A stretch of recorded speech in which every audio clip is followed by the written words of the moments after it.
Days ட்ரிப்புக்காக நாங்கள் வெளியே கிளம்புறோம். என்னென்ன திங்ஸ் எல்லாம் பேக் பண்ணுறேன் அப்படின்றத தான் நான் உங்கள் கூட ஷேர் பண்ணிக்கிறேன். அதுவும் வந்து இது வந்து 10 hours long journey through car தான். இப்போ வந்து அத்தர்வை கூட்டிகிட்டு போகிறதால என்னென்னலாம் திங்ஸ் வந்து நான் என்னென்னலாம் ஃபாலோ பண்ணுவேன், எப்படியெல்லாம் எடுத்துகிட்டு போகிறேன் அப்படின்றத தான் நான் உங்கள் கூட ஷேர் பண்ணிக்கிறேன். அத்தர் வந்து ஒரு 2 இயர்ஸாக இருக்கும்போது நாங்கள் வயநாடு போயிருந்தோம். அம்மோ அதை எப்படி எக்ஸ்ப்ரெஸ் பண்ணுறதுனே தெரியல எனக்கு. ஒரு மிக்சடு ஃபீலிங். எப்போ தான் நாங்கள் அங்கே வெக்கேட் பண்ணிவிட்டு வர போகிறோன்றது ஃபர்ஸ்ட் ட்ரிப் நான் போய் அந்த மாதிரி ஃபீல் பண்ணது அந்த வயநாடு ட்ரிப் தான். இப்போ செகண்ட் ட்ரிப் வந்து அத்தர் வச்சு பிளான் பண்ணியிருக்கோம். எப்படி இருக்க போகுதுன்னு தெரியல. சரி, இப்போ வாங்க என்னென்னலாம் பேக் பண்ணுறேன்னு பார்க்கலாம்.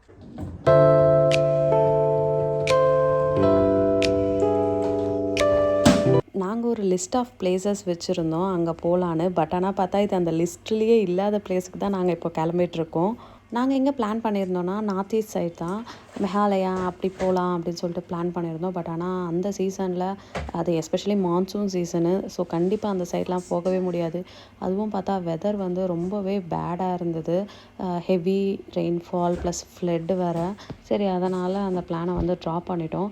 அதுக்கப்புறமா நிறைய சர்ச் பண்ணும்போது தான் சரி இங்கே போகலாம் அப்படின்னு சொல்லி டிசைட் பண்ணிட்டோம். இங்கே பெங்களூர்லேருந்து நாங்கள் போகிறதுக்கு ஒரு 10 ஹார்ஸ் ஆகும். நான் வந்து பஸ்லேயே போயிடலாம், அப்போ தானே நம்மளுக்கும் கன்வீனியண்ட்டாக இருக்கும் அப்படின்னு சொல்லி நினச்சேன். பட் ஆனால் என்னோடய ஹஸ்பண்ட் அப்படியே ஆப்போசிட்டாக, இல்லை நம்ம கார்லேயே போயிடலாம், 10 ஹார்ஸ் தானே, எனக்கும் ரொம்ப நாள் ஆச்சு லாங் ட்ரைவ் பண்ணி, அதனால் நம்ம கார்லேயே போகலாம் அப்படின்னு சொன்னாங்க. எனக்கு என்ன கன்சர்ன்னா, எனக்கு வந்து டிரைவிங் தெரியாது. என்னோடய ஹஸ்பண்ட் மட்டுமே 10 ஹார்ஸ் ஓட்டிகிட்டு வரணுமே அப்படின்ற ஒரு என்ன சொல்கிறது, கொஞ்சம் கஷ்டமாகவும் இருந்தது. ஆனால் என்னோடய ஹஸ்பண்டுக்கு வந்துட்டு அது ஒன்றும் ஒரு பெரிய விஷயமா இல்லை. ஏன்னா அவங்க வந்து ஆல்ரெடி கோவா டு சென்னை வந்து பைக்லேயே வந்திருக்காங்க. அவங்களுக்கு மோஸ்ட்லி லாங் ட்ரைவ்னால் ரொம்ப பிடிக்கும். இதான் ஃபஸ்ட் டைம் அவங்களும் வந்து காரில் லாங் ட்ரைவ் பண்ணுறது. சரி, அதுவும் ஒரு எக்ஸ்பீரியன்ஸாக இருக்குமே அப்படின்னு சொல்லிட்டு கிளம்பியாச்சு. இது வந்து என்னுடைய மேக்கப் பவுச். இதில் என்ன நல்லா இருக்கும்னா மாய்ஸ்சரைசர், அதுக்கப்புறம் சன்ஸ்க்ரீன், அப்புறமா கன்சீலர். நான் வந்து ஃபவுண்டேஷன் போட மாட்டேன், அதனால் கன்சீலர் மட்டும்தான்.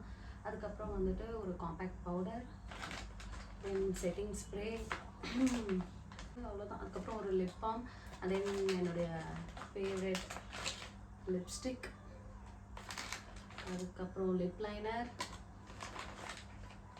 அவ்வளோதான். இவ்வளோ தான் நான் கேரி பண்ணுவேன். எப்போவுமே இவ்வளோ தான் கேரி பண்ணுவேன் நான். அதை வந்து இந்த சைடு வச்சுக்கலாம். எங்களுக்கு 4 டேஸ்க்கு 4 செட் ஆஃப் ட்ரெஸ் எடுத்து வச்சோன்னா, என்னோடய பையனுக்கு மட்டுமே நான் வந்து 8 செட் ஆஃப் ட்ரெஸ் வந்து எடுத்து வச்சுருக்கேன். அத்தர்வை பொறுத்த வரைக்கும் மேலே ஒரு சொட்டு தண்ணி விழுந்தால் கூட அது ஈரம் நனைஞ்சிருச்சு. அதனால் இன்னொரு ட்ரெஸ் மாற்றிடணும் அவனுக்கு. மழை வந்ததுன்னா அதுக்காக வந்துட்டு சரி எப்படி இருக்குமோ அந்த வெதர் அப்படின்னு தெரியல, அதனால் வந்து ஒரு அம்ப்ரெல்லா எடுத்துக்கிட்டேன். ப்ளஸ் அத்தருக்கு வந்து ஒரு ரெயின் கோட் எடுத்து வைக்கணும். அது வந்து என்னுடைய ஹஸ்பண்ட் பைக்கில் இருக்குது, அதை எடுத்து வைக்கணும். ஏன்னா அவன் ஸ்கூலுக்கு போகிறதுனால அவங்க வந்து அந்த ஸ்கூட்டிலேயே எடுத்து வச்சுக்கிட்டாங்க. அதனால் அதை எடுத்து வைக்கணும். ஒரு சில ட்ரெஸ்ஸஸ்லாம் வந்து அயர்ன் பண்ணணும். இப்போ இது வந்து என்னுடைய shoe.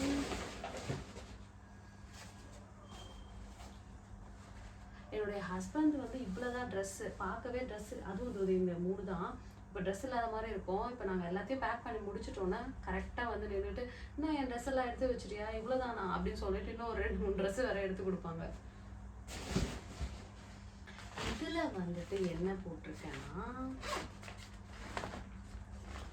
Face wash, shampoo, basically toiletry ஐட்டம்ஸ்லாம் வந்து இதில் இருக்குது.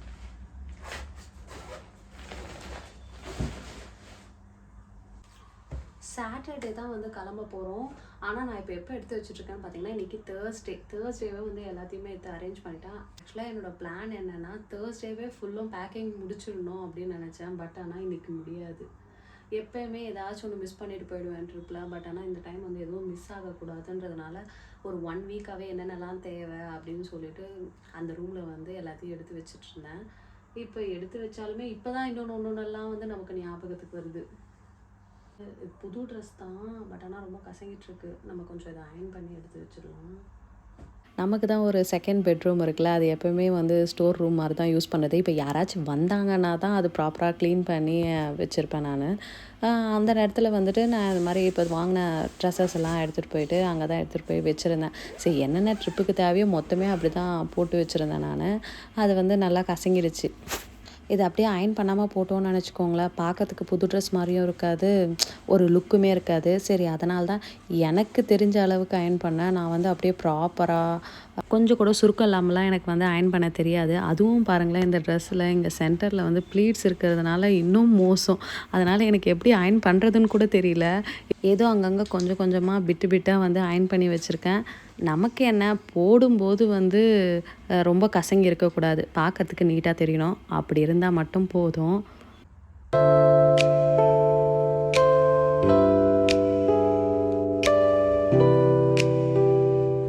நான் எடுத்து வச்சுருந்த திங்ஸ் எல்லாம் வந்து ட்ராலியில் வச்சு பேக் பண்ணிட்டேன். இன்னும் வந்து என்னோடய ஹஸ்பண்டோட ட்ரெஸ் தான் வந்து பேக் பண்ண வேண்டியது இருக்குது. இன்றைக்கி முடிச்ச வரைக்கும் போதும்னு சொல்லிட்டு க்ளோஸ் பண்ணி எடுத்து வச்சுட்டேன்.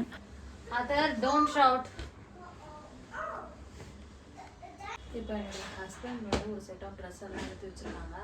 அதெல்லாம் இப்போ நம்ம எடுத்து வச்சிடலாம். நான் சொன்னேன்ல நேற்றே, அவர் வந்து கொஞ்சம் தான் ட்ரெஸ்ஸு 2 டிஷர்ட் தான் எடுத்து வச்சுருந்தேன் நான். இப்போ தான் எடுத்து கொடுத்தாங்க. சரி இதையும் இப்போ வந்து நம்ம பேக் பண்ணிடலாம். இதுக்குள்ளே பாருங்களேன், டாய்ஸ் எல்லாம் எடுத்துகிட்டு வந்து இங்கே போட்டு போயிட்டோம். இது வந்து அத்தரோட மெடிக்கல் பேக்கு. இது எங்கே போனாலுமே நான் எடுத்துகிட்டு போயிடுவேன். ஒரு 2 டேஸ் ட்ரிப்பாக இருந்தாலும் சரி, நான் இதை கண்டிப்பாக கேரி பண்ணிப்பேன். இதில் வந்து ரொம்பலாம் எடுத்துக்க மாட்டேன் மெடிசன்ஸு. என்னென்னா ஒரு பேராசிட்டமால், ஒரு கோல்டு சிரப், காஃப் சிரப் எடுத்துப்பேன். அதுக்கப்புறம் இந்த நேசல் ட்ராப்ஸ் எடுத்துப்பேன், அவ்வளோதான். ப்ளஸ் இப்போ இதில் எங்களுக்கும் வந்துட்டு என்ன பேராசிட்டமால் எடுத்துக்கிட்டேன். வந்து இந்த கேஸ்ட்ரிக் ப்ராப்ளம்காக இந்த PAN 40 வந்து யூஸ் பண்ணிகிட்ருக்கேன். அது எனக்கு டாக்டர்ஸ் சொன்னது தான். ஒரு 2 months பிஃபோர் வந்து எனக்கு இந்த கேஸ்ட்ரிக் இஷ்யூஸ் நிறைய இருந்தது. அப்போ அதனால் எனக்கு மூச்சு விட முடியாத அளவுக்கு இருந்தது. அதுக்கப்புறம் அதை பார்த்து இப்போ 1 month-ஆக மெடிசன்லாம் எடுத்து இப்போ பரவாயில்ல. அதனால் வந்து இப்போ ட்ராவலிங் பண்ணுறோம், சரி அவுட் சைட் ஃபுட் வேறு அப்படின்னு சொல்கிறதுனால சரி இதையும் எடுத்துக்கிட்டேன். நான் இது சொன்ன மாதிரி டாய்லெட்ரி ஐட்டம்ஸ் தான் எடுத்து வச்சுருக்கேன். இதில் இப்போ லாஸ்ட் மினிட்ல என்ன ஆட் பண்ணியிருந்தேன்னா, ஒரு குட்டி சைஸ் ரின் சோப்பும் ஒரு குட்டி பேராஷூட் ஆயில், அவ்வளோதான். அதுக்கப்புறம் என்னுடைய மாய்ஸ்சரைசர் எடுத்து போட்டிருக்கேன். இதில் வேறு எதில் வைக்கிறதுன்னு தெரியல, அதில் ஃபுல்லாக ஆகிடுச்சு, அதனால இதில் எடுத்து போட்டிருக்கேன். டைப்பர் எடுத்து வச்சுருக்கேன். இப்போ வந்து அத்தர்வுக்கு வந்து டைப்பர் நாங்கள் யூஸ் பண்ணுறதில்ல, ஸ்டாப் பண்ணிட்டோம். சரி இருந்தாலும் தேவைப்படுமோ அப்படின்றதுலனால வாங்கி எடுத்து வச்சுருக்கேன்.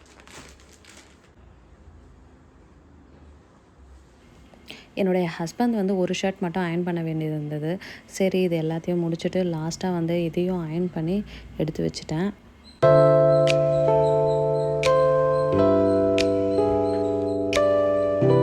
இந்த வாட்டி வந்து ட்ரிப்புக்கு ஹேண்ட்பேக் விட்டுட்டு இந்த மாதிரி பேக் பேக் எடுத்துக்கலான்னு. ஏன்னா அத்தர்வை தூக்கிட்டு அதுவும் வர இந்த சைடு வர நவுந்து போயிடுது. அதனால சரின்னு சொல்லிட்டு இதே எடுத்துக்கலாம், இது ரொம்ப கம்ஃபர்டபுளாக இருக்கும்ல அப்படின்னு சொல்லிட்டு இதில் தான் இந்த வாட்டி பேக் பண்ண போகிறேன். ஃபஸ்ட்டு பார்த்தீங்கன்னா இது வெட் வைப்ஸு கம்பல்சரி, இதை கண்டிப்பாக எடுத்துப்பேன். இது நம்மளுக்கு கண்டிப்பாக தேவைப்படும். இது வந்து எங்கள் தம்பிக்கிட்ட இருந்து எடுத்துகிட்டு வந்துட்டான் அவன். சரி இது வேணும்னு சொன்னான், சரி அதனால் விளையாடுவானோ காரில் அப்படின்னு சொல்லிட்டு இதையும் எடுத்து வச்சுக்கிட்டேன். அதுக்கப்புறம் தென் க்ளே, அவருக்கு போர் அடிக்கும்னு சொல்லிட்டு க்ளே வேறு எடுத்து வச்சுருக்கேன் விளையாடுறதுக்கு. அதுக்கப்புறமா புக்ஸு, அவர் ரொம்பலாம் படிக்க மாட்டான், இருந்தாலும் அவனுக்கு இன்ட்ரெஸ்ட் வந்து புக்கில் படிக்கிறதுக்கு. சரி எப்படியோ டைம் பாஸ் பண்ணோம்ல, அதனால் இதெல்லாம் எடுத்து வச்சுருக்கேன். அதுக்கப்புறம் அவனுக்கு ஒரு வாட்டர் பாட்டிலு, அண்ட் தென் எங்களுக்கு ஒரு வாட்டர் பாட்டில். ஃபுட்டு சாப்பிட்டு ஆரம்பித்ததுலேருந்து கண்டிப்பாக ஒரு டிஃபன் பாக்ஸ் கேரி பண்ணுவேன் வித் ஸ்பூன். அதுக்கப்புறம் கம்பல்சரி இந்த பசங்க கூட, குட்டி பசங்க கூட ட்ராவல் பண்ணும்போது, ஐ மீன் பேபி அப்படி இல்லைனா டோட்லர் கூட ட்ராவல் பண்ணும்போது கண்டிப்பாக அவங்களோட ஒரு செட் ஆஃப் ட்ரெஸ் வந்து எடுத்து வச்சுக்கணும். நான் இதை வந்து கண்டிப்பாக ஃபாலோ பண்ணிகிட்ருக்கேன். ஈவன் ஒன் டே அப்படி இல்லைனா ஒரு ஹாஃப் டே ட்ரிப் மாதிரி வெளியே போனால் கூட கம்பல்சரி எடுத்துகிட்டு போவேன். ஏன்னா அந்த டைமில் தான் ஏதாச்சும் தண்ணி குட்டிப்பா மேலே அந்த மாதிரி ட்ரெஸ் மாற்ற வேண்டியதாக இருக்கும். அதனால் எப்போவுமே என்னோடய ஹேண்ட்பேக்கில் இவனோட ஒரு செட் ஆஃப் ட்ரெஸ் இருக்கும். வந்து ஷாலு, இவர் படுத்துக்கிட்டாருன்னா காரில் இதெல்லாம் படுத்தாங்கன்னா அவனுக்கு போட்டு விடுறதுக்காக. அப்புறம் வந்து லாஸ்ட்டாக இந்த ஹேர் பேண்ட். என்னோட ஹேண்ட்பேக்கில் பார்த்தீங்கன்னு வச்சுக்கோங்களேன், ஒரு 2-3 ஆச்சு இருக்கும். ஏன்னா தேவைப்படும்னு சொல்லிட்டு மொத்தத்தையுமே எடுத்து ஹேண்ட்பேக்லேயே போட்டு வச்சுருப்பேன் போல். ஒரு டைம் வந்து க்ளீன் பண்ணாதான் தெரியும் எனக்கு அவ்வளோ ஹேர் பேண்ட் இருக்கும் என்னோடய ஹேண்ட்பேக்கில். இதுவும் ஒரு ஹேண்ட்பேக் கேரி பண்ணுவேன். ஏன்னா சம்டைம்ஸ் இப்படி கிளிப் தான் போடுவேன், வேணும்னு சொல்லிட்டு இதை எடுத்து வைப்பேன்னா அந்த மாதிரி நிறைய சேர்ந்துடும் அந்த ஹேண்ட்பேக்லேயே.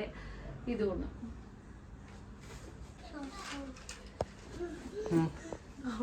ஹோப்ஃபுல்லி எல்லாத்தையுமே பேக் பண்ணிட்டேன் நான். அதுக்கப்புறமா நாங்கள் போகிற வழியில் சாப்பிட்றதுக்காக கொஞ்சம் ஸ்நாக்ஸும் வாங்கி பேக் பண்ணிக்கிட்டேன். ட்ராவலிங் டைமில் சாப்பிட்றதுக்கு நமக்கும் கொஞ்சம் வேணும்ல, அதனால தான். நாங்கள் எங்கே போகிறோன்றதை நான் நெக்ஸ்ட் வீடியோவில் சொல்கிறேன். கீப் வாட்சிங். பை.